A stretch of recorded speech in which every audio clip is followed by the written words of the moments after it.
You feel it before you understand it. A patch of skin on your ankle starts to burn. Not itch, not sting, burn. Like a coal pressed just under the surface. You look down, there's nothing there. No bite mark, no rash, just skin, quietly lying to you. For the next several hours, that burning gets worse. You dunk your foot in a bucket of cool water because it's the only thing that helps, and for one blissful moment, the pain stops. That relief is not a mercy. That relief is the trap closing.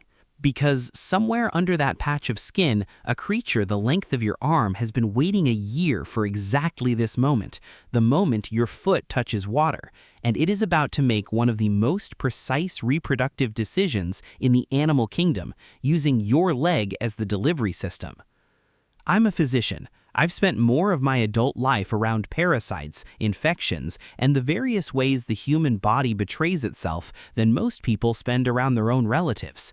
And I need you to understand, what I just described isn't folklore, it isn't a movie, it's a real disease, it's ancient, it's almost extinct, and its cure, the actual, real, still in use medical treatment, is something so old that some historians think it's carved directly into the modern symbol for medicine itself. Let's get into it. The story doesn't start with your leg, it starts in a puddle. Somewhere, a stagnant pond, a hand-dug well, a step well in a village with no reliable clean water source, there are tiny crustaceans floating around called copepods. Copepods are everywhere in fresh water. They're about the size of a grain of rice, sometimes smaller, and under a microscope they look like something out of a screensaver. Little legs, little antennae, constantly twitching, constantly filtering water for food. Here's the part that should bother you. Copepods aren't picky about what they eat, and one of the things they will happily eat is a microscopic larval form of a parasite called Dracunculus medinensis, the guinea worm. So now you have a copepod that is, functionally, a tiny swimming Trojan horse. It doesn't know it's infected. It just goes about its copepod business, filtering water, minding its own tiny business, completely unaware that it's carrying the early stage of a worm that is going to eventually become longer than most house cats. A person drinks that water, maybe from a well, maybe from a pond during a dry season when there's no other option. The copepod goes down with the water, and here's your first surprising fact of the day. Fast fact: stomach acid, which is strong enough to dissolve metal over time, does almost nothing to protect you here. It kills the copepod, it does not kill the larvae inside it. The copepod's death is actually what releases them. Your own digestive system is the thing that frees the parasite from its shell. You are, in a very real sense, doing part of the worm's job for it. The larvae burrow through the wall of the stomach and intestine, not violently, not dramatically, just a slow, patient penetration, and end up in the space around your abdominal organs. And this is where things get strange, because now they have to find each other. This is the part of the story most people don't know, and it's the part that made me genuinely stop and stare at a textbook the first time I read it properly. The larvae mate inside you, in the connective tissue near your abdominal cavity. After mating, the male, small, unremarkable, having done his one job in life, dies and is absorbed by your body. No funeral, no fanfare, dissolved back into background biology like he was never there. The female, though, is just getting started. She grows, slowly. Over the course of roughly a year, she can reach lengths of 60 to 100 centimeters, up to a meter, coiled up like a garden hose inside your connective tissue. And for almost that entire year, you feel essentially nothing. That's not an accident, that's engineering. The guinea worm survives inside a human host for the better part of a year by doing something a lot of successful parasites do, actively suppressing the local immune response around her. She's not hiding from your immune system through invisibility, she's chemically negotiating with it. She releases compounds that dampen inflammation around her body, essentially convincing nearby immune cells that there's nothing here worth escalating over. It's not that your immune system can't see her, it's that for a year it's being told, repeatedly, chemically, to mind its own business. I want you to sit with that for a second, because it's one of the most quietly impressive things in parasitology. This is an organism with no brain, no nervous system in any sense we'd recognize, and it is running long-term biochemical diplomacy with your immune system for the better part of 12 months. Meanwhile, you're going to work, you're raising kids, you're annoyed about traffic, and an entire negotiation is happening in your abdominal that neither party is billing you for. My immune system and I have a complicated relationship. It means well, results vary. In this case, it meant so well, it agreed to a year-long ceasefire with a worm. For most of that year, your immune system's read on the situation is roughly nothing to see here, low-grade tolerance, occasional confusion, nothing that rises to the level of full mobilization. Then, around the 11th or 12th month mark, everything changes because the female worm has finished growing. She's mated, she's carrying up to 3 million larvae inside her body, and she has one final job left to do. Get those larvae into fresh water so the cycle can start again. She can't lay eggs the way most parasites do. She has to physically deliver live larvae directly into water, which means she has to get to the surface of your skin, which means she has to migrate. And this is where the burning starts. The worm moves through connective tissue toward the skin, most commonly toward the lower leg or foot, though cases have been documented almost anywhere on the body. As she nears the surface, she begins to trigger a genuinely dramatic local reaction. The immune diplomacy is over, the ceasefire has ended, and your body finally reacts to something it's been ignoring for a year. A blister forms. It's intensely painful, often accompanied by fever, nausea, localized swelling, sometimes difficulty breathing if the reaction is severe enough. The area burns. Patients across centuries and continents have described it almost identically, which is its own kind of eerie consistency for a disease with no shared modern medical vocabulary between them. Here's the part I find almost unbearably clever from a purely biological standpoint. The worm doesn't just cause a blister and wait. She induces a burning sensation specifically because burning sensations make humans do one very predictable thing: seek water. You submerge the burning limb in a pond, a river, a well, because it's the only thing that eases the pain. And the second that blister touches water, it ruptures, and the worm releases a milky white fluid packed with hundreds of thousands of larvae directly into the water source. The parasite isn't trying to ruin your day, you're just unfortunately made of nutrients, water access, and a nervous system that responds to pain exactly the way she needs it to. She has, over the course of a year, engineered a symptom whose entire purpose is to make you reinfect the water supply for the next unlucky person and the next unlucky copepod. This isn't cruelty, there's no malice in it, there's no brain behind the decision-making, no intent as we understand it. It's just 3.5 billion years of evolution producing a system that works terrifyingly well. The worm herself doesn't die during this process. After releasing larvae, she slowly emerges, sometimes just a few centimeters over the course of days, sometimes more, extruding herself out through the blister site in a process that left untreated can take weeks to complete on her own. And this is where the treatment comes in. The treatment that has not meaningfully changed in 3,500 years. Here's what I love about this disease, in the deeply specific way that only a physician who spent too long reading about parasites can love something. There is no drug for guinea worm disease. No anti-parasitic pill kills her. No vaccine exists. Modern pharmacology, the field that gave us antibiotics, antivirals, precision chemotherapy, has nothing to offer here. The treatment is this. Once the worm begins emerging from the blister, a healthcare worker, or historically anyone with steady hands and patience, grasps the visible portion of the worm and slowly, carefully winds her around a small stick or piece of gauze, a few centimeters a day, no faster.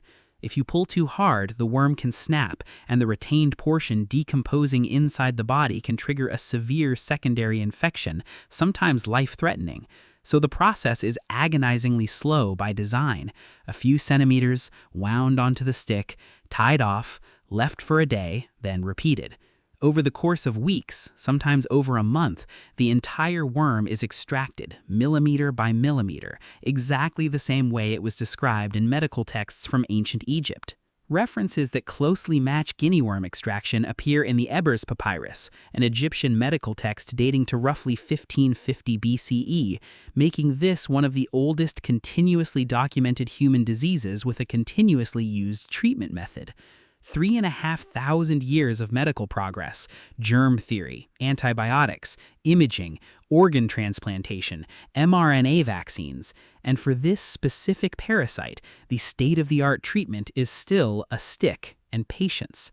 There's a theory, not proven, genuinely debated among medical historians, so I want to be careful with how I present this, that the rod of Asclepius, the single snake wound around a staff that has become one of the most recognizable symbols of medicine worldwide, may have originated from ancient physicians performing exactly this procedure. A worm, wound slowly around a stick, extracted from a patient's leg. It's a compelling theory. It is not settled history.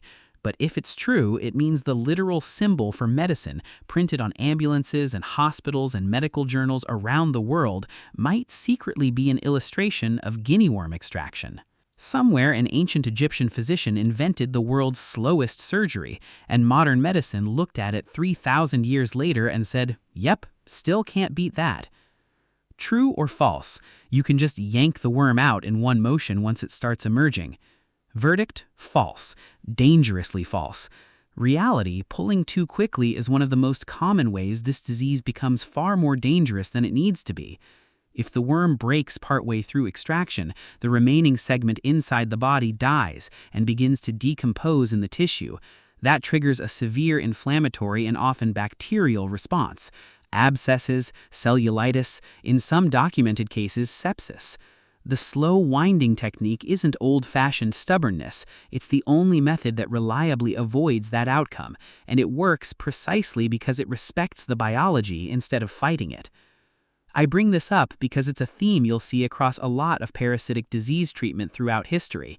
Sometimes the primitive method survives for thousands of years, not because medicine failed to improve, but because the method was already correct, and nothing better has been needed since. Here's where the real medical danger of guinea worm disease actually lives, and it's not where most people assume.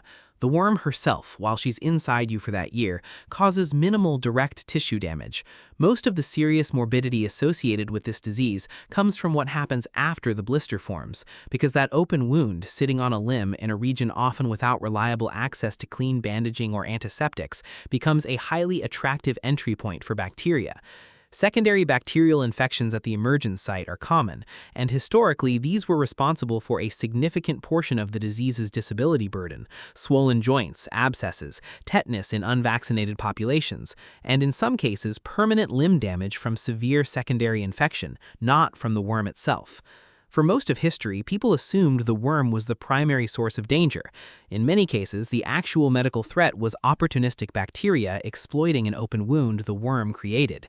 Understanding that distinction changed how public health workers approached prevention, because it meant the highest leverage intervention wasn't a better extraction technique, it was preventing the blister from forming in a contaminated environment at all.